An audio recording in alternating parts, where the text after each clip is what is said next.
आज बहुत easy topic पढ़ेंगे, एम्प्लॉयमेंट का पार्ट 3।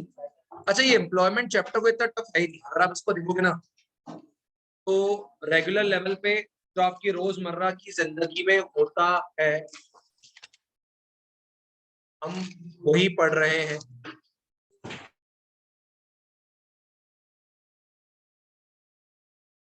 सर आज अपन क्या पढ़ रहे हैं? अपन पढ़ रहे हैं कॉजेज ऑफ अनएम्प्लॉयमेंट। सर देखो, आप चाहो तो बुक से पढ़ो, चाहो तो आप खुद सोचो कि अगर आप इंडिया में रह रहे हो और इंडिया में रह के सबसे पहला अनएम्प्लॉयमेंट का कॉज क्या है, तो सीधी बात है पॉपुलेशन। सर इसका मतलब ये नहीं कि अपने यहाँ जॉब कम है, मतलब बहुत जॉब, और विश्वास मानो अपने यहाँ गरीबी सिर्फ दिख रही है। ऐसे अपना अगर सिर्फ जीडीपी कंपेयर करा जाए तो वर्ल्ड के 4th 5th लार्जेस्ट जीडीपी में इंडिया का जीडीपी आता है, बट हमारी पर कैपिटा इनकम का अति कम। इसका मतलब हमारा देश बना बहुत सारे मोबाइल फोन रहा है, हमारा देश बहुत सारा फर्नीचर बना रहा है, बहुत सारे लैपटॉप्स बना रहा है, बट इसको यूज करने वाले जो लोग हैं वो बहुत ज्यादा है। तो because you have large number of population, इसका मतलब अगर मैं बात करूं एम्प्लॉयमेंट जनरेशन भी कम नहीं हो रहा है।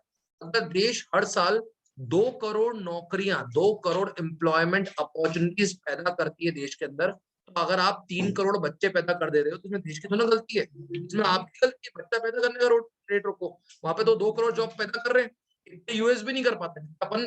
अब बच्चे की बात नहीं कर रहा हूँ, एम्प्लॉयमेंट की बात कर रहा हूँ, एम्प्लॉयमेंट जनरेशन की बात कर रहा हूँ। तो एम्प्लॉयमेंट जनरेशन अपना है, बट उससे फास्ट रेट पे क्या है आपके पास? पॉपुलेशन। तो आपका पॉपुलेशन ग्रोथ का रेट हाई है, जो अगर मैं 2021 में खड़े होकर 2022 में खड़े होकर बोलूं तो अब इंडिया एक अच्छी तरफ है। लोग आजकल इनडायरेक्टली वन चाइल्ड पॉलिसी अपना रहे हैं। आज से 10 years down the line India would be the richest nation. क्यों? हमारे यहाँ पे डेथ रेट बढ़ जाएगा और बर्थ रेट कम हो गया है, तो हमारी पर कैपिटा इनकम भी बढ़ती जाएगी। तो लोग आज की तारीख में वैसे नहीं है कि मेरे दादाजी के 8 भाई और 3 बहनें थी, मतलब समझ में नहीं आता क्या रेट था मेरे दादाजी का। तो कहने का मतलब ऐसा रेट नहीं है, आजकल एक ही बच्चा वही अच्छा, और वो ना भी हो तो भी अच्छा।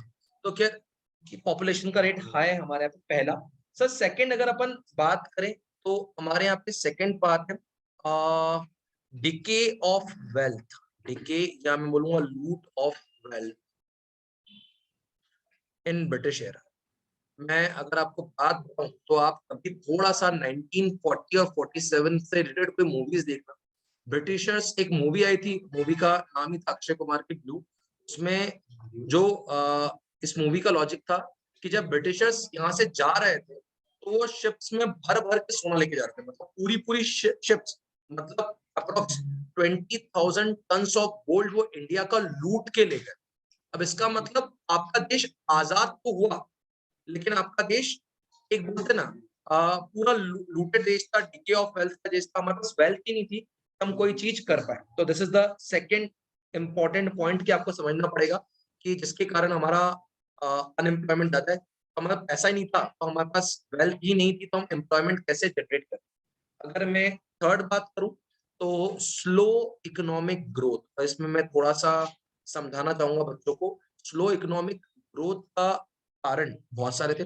पहली बात तो आप अगर ये एरा ले रहे हो 1947 से लेकर 1991 का, तो आपने स्टार्टिंग से पढ़ के आए हो, तो 1991 में आपका देश दिखने पे आ गया था। मतलब इन शॉर्ट आपने 1991 कुछ कमाया भी था, तो उल्टा जो था वो पूरा जीरो कर दिया, पूरा जीरो कर दिया था। 1991 में वो ईयर था जहां पे ऑफिशियली लोग बोली लगा रहे थे कि हम इंडिया को इतने में खरीद लेंगे। रीजन भी इंडिया का जीडीपी नेगेटिव चल रहा था, हमारे पे लोन्स बहुत ज्यादा थे, तो इंडिया बिकने वाला। 1991 में डॉक्टर मनमोहन सिंह के थ्रू अपन ने एलपीजी यूज करी, लिबरलाइजेशन, प्राइवेटाइजेशन, ग्लोबलाइजेशन, तो हम ग्रो होना शुरू। इसका मतलब जो इंडिया का ग्रोथ शुरू हुई है वो क्या 70 साल पुरानी है, सिर्फ 30 साल पुरानी है, 30 साल पुरानी। तो ये एक दूसरा पॉइंट। सेकंड, हमारा वो नेशन है जिसको इस एरा के अंदर मैक्सिमम वॉर का सामना करना पड़ा।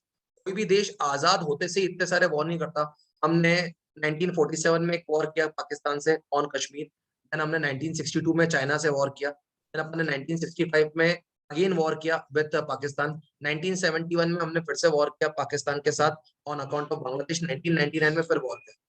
आज की तारीख में एक वॉर ही देश की पूरी नींव हिला देता है। तो आपका देश अभी 6-7 बड़े बड़े वॉर लड़ चुका है। तो क्या सर इससे भी इकोनॉमिक ग्रोथ लो हो जाती है? यस, इससे भी इकोनॉमिक ग्रोथ क्या हो जाती है? लो हो जाती है। अगर मैं आपको बात करूं तो हमारे पास जो हमारा मेन सोर्स ऑफ एम्प्लॉयमेंट वो है एग्रीकल्चर, और एग्रीकल्चर अपने आप में एक सीजनल ऑक्यूपेशन। अगर अपन बात करें कि जो हमारा मेन सोर्स ऑफ ऑक्यूपेशन वो है ही क्या? एग्रीकल्चर। अब सर एग्रीकल्चर में साल साल भर काम करना पड़ता है कि नहीं?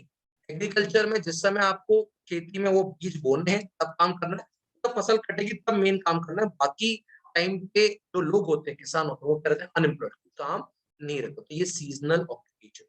सर आप एग्रीकल्चर पता सीरियस क्यों ले रहे हो? इवन मैं तो अगला पॉइंट ले रहा हूँ, lack of irrigation facilities. Sir इनको इतना सीरियस क्यों ले रहे हो? क्योंकि अपन ने एम्प्लॉयमेंट में पढ़ा था हमारे देश की 44.1% ऑफ द पॉपुलेशन कहाँ पे? प्राइमरी सेक्टर में।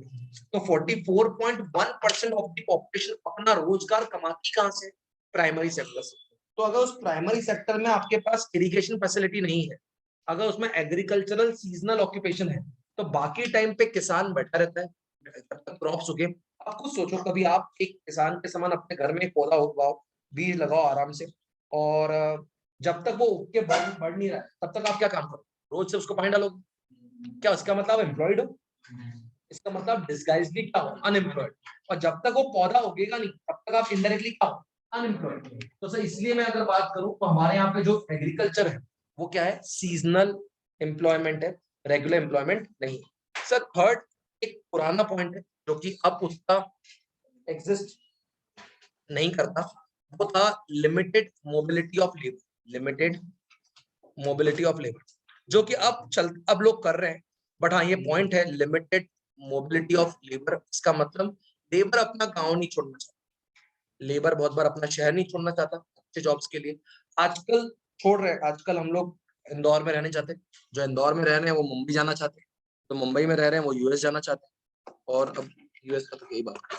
तो लोग आजकल मोबिलिटी ऑफ लेबर फिर भी है, लेकिन अगर अपन इंडिया का बेसिक लॉजिक समझे तो लोग चाहते हैं कि लोग अपना शहर छोड़ के ना जाए, इसी कारण लोग अनएम्प्लॉयड रहते हैं, टू बी वेरी फ्रैंक। अगर अपन आगे की बात करें तो एक और इंपॉर्टेंट पार्ट है लो सेविंग्स एंड इन्वेस्टमेंट्स। अभी देखो लो सेविंग्स का कारण तो ये है कि हमारे पास इनकम ही नहीं है, तो सेविंग्स कैसे बढ़ेंगी? और जो सेविंग्स है वो बहुत बार चैनलाइज होके इन्वेस्टमेंट में कन्वर्ट नहीं हो रही है। आज अगर आपकी मम्मी की तिजोरी में 15,000 रुपए या 50,000 रुपए पड़े हैं, तो मम्मी से पूछो ना, मम्मा इसको इन्वेस्ट कर दें क्या शेयर मार्केट में? मम्मा इसको इन्वेस्ट कर दें क्या गोल्ड मार्केट में? मम्मा इसको कहीं पे इन्वेस्ट कर सकते हैं क्या? या पापा से पूछो तो ये बोलते नहीं पड़े हैं। तो ये एक हमारी गरीबी का कारण है। एक रिपोर्ट्स के अनुसार इंडिया की अभी तक, वैसे तो इंडिया का शेयर मार्केट बहुत बड़ा माना जाता है, और फिर भी इंडिया के शेयर मार्केट में सिर्फ इंडिया के 4% ऑफ द लोग निवेश करते हैं, और यूएस के शेयर मार्केट में 76% ऑफ द लोग शेयर मार्केट में ट्रेडिंग। तो इसका मतलब बाकी सारी जो पॉपुलेशन है वो शेयर मार्केट में है ही नहीं। अब अगर सारी पॉपुलेशन थोड़ा थोड़ा पैसा शेयर मार्केट या गोल्ड मार्केट या डॉलर मार्केट में इन्वेस्ट करने लग जाएगी, तो हमारा स्टॉक एक्सचेंज वर्ल्ड का सबसे बड़ा स्टॉक एक्सचेंज होगा। अभी भी वो वर्ल्ड का वैसे सबसे बड़ा ही स्टॉक एक्सचेंज है in terms of volume, in terms of volume. तो यार अभी सिर्फ 4% लोग करते हैं, ठीक है। तो अगेन ये एक और अनएम्प्लॉयमेंट का कारण है, ये लो सेविंग्स एंड इन्वेस्टमेंट्स की। हमारे यहाँ सेविंग्स भी लो है और कहीं ना कहीं इन्वेस्टमेंट भी लो है।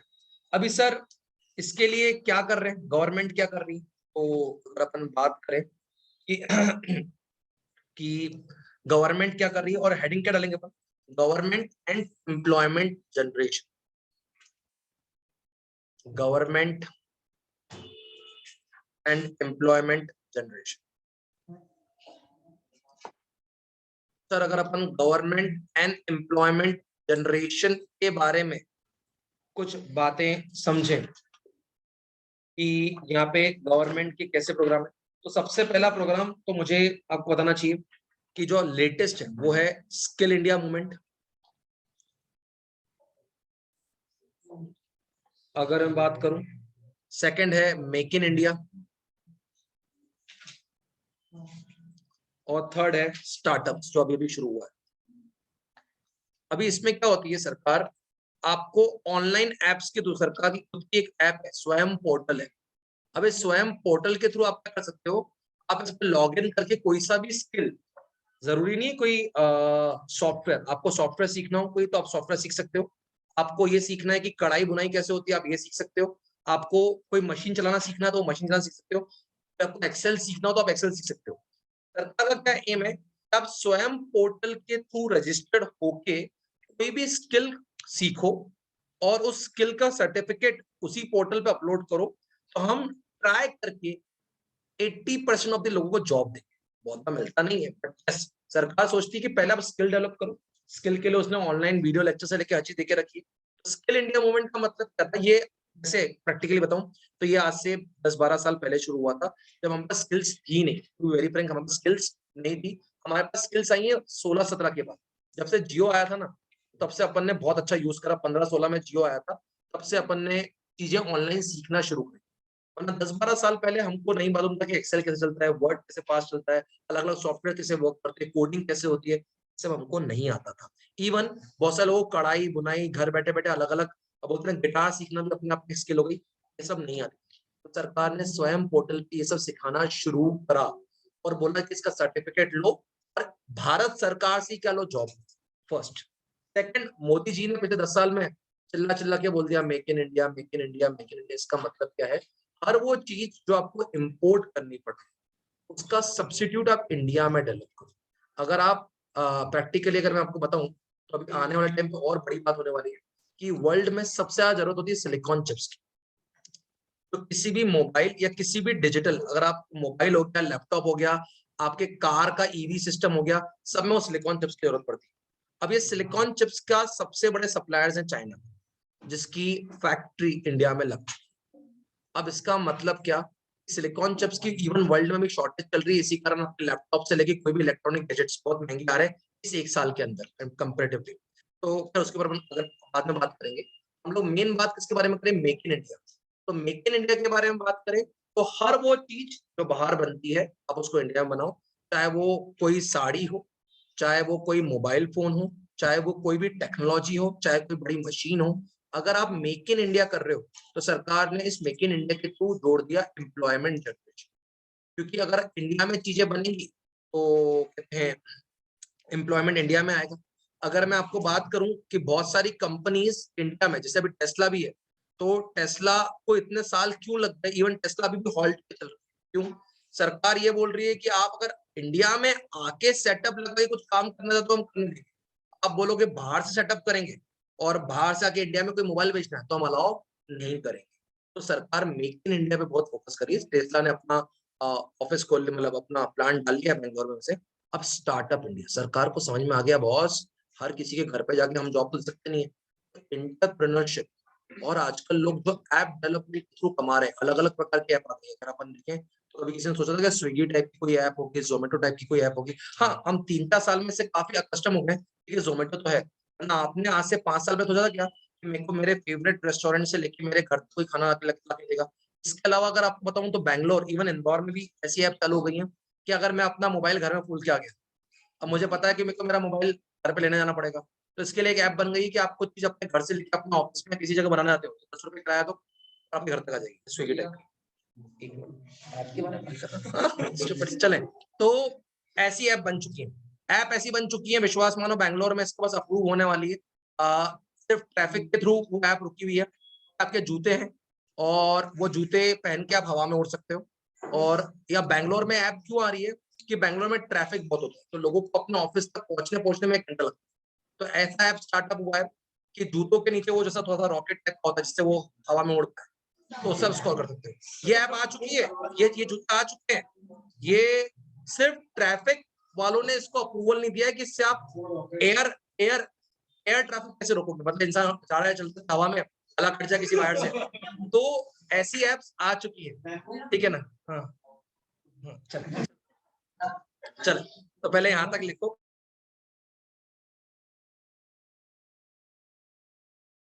तो जो ये 3 चीजें, ये लेटेस्ट अगर मैं बात करूं, skill India movement was something started between 2016 to अगर बोलूं 20। जो लेटेस्ट चल रहा है अभी वो स्टार्टअप्स ओरिएंटेड प्रोग्राम चल रहा है, क्योंकि गवर्नमेंट को समझ में आ पा रहा है कि जोमेटो या पेटीएम या ऐसे बहुत सारे स्टार्टअप्स हैं जो अच्छे से स्केल अप हो रहे हैं और जो वर्ल्ड में टेक्नोलॉजी बेचने के काम आ सकते हैं। मतलब अब स्टार्टअप का जो दिमाग लगता है वो लगता है इंडियंस का ही, चाहे वो गूगल का सीईओ हो या नाइकी का सीईओ हो, लगता है इंडियंस का ही है, बट वो पैसा बाहरी कंपनीज कमाती है। तो गवर्नमेंट स्टार्टअप में अच्छा खासा अपनी पॉलिसीज लेके आई है, स्टार्टअप्स को प्रमोट कर रही है। अगर अपन इसको ले तो अगर मेक इन इंडिया की बात करें तो 2017 से 2000 इवन अभी तक मेक इन इंडिया बहुत ज्यादा तेज चल रहा है। तेज मतलब अच्छे से रैपिडली ग्रोइंग चीज चल रही है। अब नई बात क्या, इसमें और बात ये ध्यान रख लो, इसका सब कुछ है कि सरकार ने तो पॉवर्टी एलिवेशन प्रोग्राम बनाए थे, जो अपन ने कभी चैप्टर नंबर 5 में पढ़े थे, क्या वो भी एम्प्लॉयमेंट का पार्ट होंगे? जिसको अपन ने पढ़ा था पैप्स। तो पैप्स का मतलब क्या था? Poverty alleviation program. इसका अर्थात क्या था? वो स्वर्ण जयंती, SYGRY, ठीक है ना, प्रधानमंत्री रोजगार योजना, मनरेगा, तो ये जितनी चीजें आपने पढ़ी थी, क्या वो सब एम्प्लॉयमेंट जनरेशन की स्कीम्स थी? द आंसर इज यस, वो सब भी एम्प्लॉयमेंट जनरेशन की स्कीम्स थी। द लास्ट पार्ट एक बढ़िया इनपुट जो आपको देना है, ये जानने की बहुत जरूरत है कि अगर हम टोटल बात करें सिस्टमेटिकली, तो आपको ये समझना पड़ेगा कि हमारे फॉर्मल सेक्टर में इंडिया में सिर्फ 6% एम्प्लॉइज है और इनफॉर्मल सेक्टर में 94% एम्प्लॉइज। ये बहुत बड़ा अलार्मिंग फैक्ट है। अगर मैं आप में से किसी भी पढ़ते हुए बच्चों को बोलूं कि देखो मैं 10 लाख का पैकेज दे रहा हूँ लेकिन इनफॉर्मल सेक्टर में, विश्वास मानो वो नहीं लेना चाहेगा, क्योंकि इनफॉर्मल सेक्टर का मतलब है आपको कोई ऑफर लेटर नहीं मिलेगा। सैलरी मिलती रहेगी हर महीने की ₹1,00,000 ₹1.5 लाख, लेकिन कोई ऑफर लेटर नहीं, कोई पीएफ की स्कीम्स नहीं, कोई जॉब गारंटी नहीं, कोई जॉब अपॉर्चुनिटी या जॉब ग्रोथ के बारे में कोई बात नहीं। तो एक बात ध्यान रखना, अगर एक शोरूम में एक मैनेजर काम कर रहा है, उसके पास ऑफर लेटर नहीं है, उसके पास कोई पीएफ की स्कीम्स नहीं है, उसके पास कोई प्रॉपर जॉब एक्सपीरियंस का कोई सर्टिफिकेट नहीं मिल सकता। क्यों? शोरूम का मैनेजर है, 10 साल से शोरूम को मैनेज कर रहा है, बट शोरूम अपने आप में कोई लीगल एंटिटी है कि नहीं जो ऑफर लेटर दे सकती है? इस पे क्वेश्चन मार्क है। तो इसका मतलब क्या उसका एक्सपीरियंस बाद में कहीं पर शो करे काउंट हो सकता है? The answer is no. वो बोल सकता है मैंने काम किया, तो सर्टिफिकेट है क्या उसके पास? नहीं। तो ये इंडिया के लिए बहुत बड़ा अलार्मिंग फैक्टर है। आपके देश का 94% लोग इनफॉर्मल सेक्टर में, ओनली सिर्फ 6% जो बड़े बड़े एमएनसीज हैं या बड़ी बड़ी टाटा, अडानी, बिरला, इनकी कंपनीज है, वहां पे फॉर्मल सेक्टर है। और एक बात ध्यान रखना, 6% तो छोटा मोटा फिगर मत बोलना, 6% in context of India is 9 crore people, क्योंकि हमारे देश के पॉपुलेशन कितनी? 150 करोड़ है। तो 150 करोड़ का अगर आप 6% निकालते हो तो 9 करोड़ लोगों के पास ऑफिशियल वाली जॉब, गेटिंग इट, और बाकी लोगों के पास जॉब है, बट आप खुद सोचो ना, इसमें से 44% लोग कहाँ पे काम कर रहे हैं? विलेज। अब विलेज में कहाँ से तुम्हारा फॉर्मल सेक्टर होगा? विलेज में होता है क्या? नहीं, मेरे यहाँ पे किसान है, दिहाड़ी पे काम कर, मैं तुमको सर्टिफिकेट दूंगा, जॉब सर्टिफिकेट, तूने इतनी फसल काटी, ऐसा कैसे हो सकता? तो पॉसिबल नहीं। अब इसमें बहुत सारा पार्ट ये भी है कि अगर अपन बात करें, इसमें भी वुमेन का फॉर्मल सेक्टर में रेशो अगर बात करें तो वो और कम है। वुमेन का फॉर्मल सेक्टर में रेशो 4% है और इनफॉर्मल में कितना है? 96%। अगेन एक सीरियस और अलार्मिंग फैक्ट। इस पे क्वेश्चन आता है, how do we tackle with the problem of informalization of employment? क्योंकि इनफॉर्मुलेशन ऑफ एम्प्लॉयमेंट है, इसका मतलब आप जॉब पे हो कि नहीं हो यही पता नहीं। इवन अगर मैं बात करूं तो कौन इंसान सेल्फ एम्प्लॉयड माना जाए, कौन नहीं माना जाए, आप कैसे बोल सकते हो? अगर मैं बोलूं मैं एम्प्लॉयड हूं क्योंकि मैं मेरी कोचिंग चलाता हूँ, कोचिंग में बच्चे आते हैं, फीस कमाता हूँ, क्या मैं अपने आप को एम्प्लॉयड बोल सकता हूँ? जब बच्चे आ रहे हैं तो बोल सकते हैं, बच्चे नहीं आ रहे तो कैसे बोल सकते हैं? आज अगर मैं बोलूं मैं कोचिंग पढ़ाता हूँ, इसके पास 30-40 बच्चे आते हैं, और एक और भी कोचिंग पढ़ाता है, इसका 3-4 बच्चे आते हैं, हम दोनों बोल सकते हैं सेल्फ एम्प्लॉयड? क्या हम वाकई में दोनों हैं? चीज समझ में आ रही कहने का मतलब? तो यहाँ पे आता है इनफॉर्मलाइजेशन ऑफ एम्प्लॉयमेंट, और यहीं पे ये चैप्टर खत्म होता है।